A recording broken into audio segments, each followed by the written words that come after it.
এক শকুনের বাচ্চা তার বাপের কাছে বায়না ধরল, বাবা, আমি মানুষের মাংস খাব।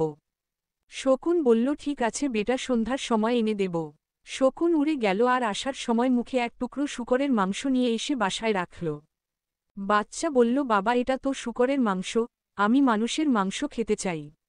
বাপ বলল, অপেক্ষা কর বাবা। শকুনটা আবার উড়ে গেল আর আসার সময় এক মরা গরুর মাংস নিয়ে এলো। বাচ্চা বলল, আরে এটা তো গরুর মাংস নিয়ে এসেছ, মানুষের মাংস কোথায়? এবার শকুনটা দুটো টুকরো একসাথে মুখে নিয়ে উড়াল দিল আর শূকরের মাংসটি একটা মসজিদের পাশে আর গরুর মাংস একটা মন্দিরের পাশে ফেলে দিয়ে চলে এলো। কিছুক্ষণের মধ্যেই সেখানে শুরু হলো দাঙ্গা। কয়েকশো মানুষের লাশ পড়ে গেল। তখন গাছের ডাল থেকে নেমে বাপ বেটা মিলে খুব তৃপ্তিতে মানুষের মাংস খেল। বাচ্চাটা খেতে খেতে জিজ্ঞেস করছে, বাবা, এত মানুষের মাংস এখানে কি করে এলো? শকুন বলল, এই মানুষ জাতটাই এরকম। সৃষ্টিকর্তা এদেরকে সৃষ্টির সেরা জীব মানুষ হিসাবে সৃষ্টি করেছেন, কিন্তু ধর্ম আর রাজনীতির নামে এদেরকে আমাদের থেকেও হিংস্র বানানো যেতে পারে। বাচ্চা বলল, তুমি ধর্মকে ব্যবহার করলে কেন?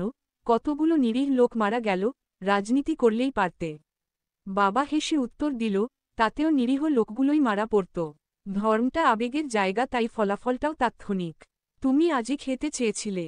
রাজনীতিটা কুটিল এবং জটিল, এটি শুরু হতে সময় নেয় কিন্তু হলে আর থামে না। বাচ্চা বলল, তোমার অনেক বুদ্ধি বাবা। শকুন, আরে ধুর, এটা তো আমি মানুষের কাছ থেকেই শিখেছি।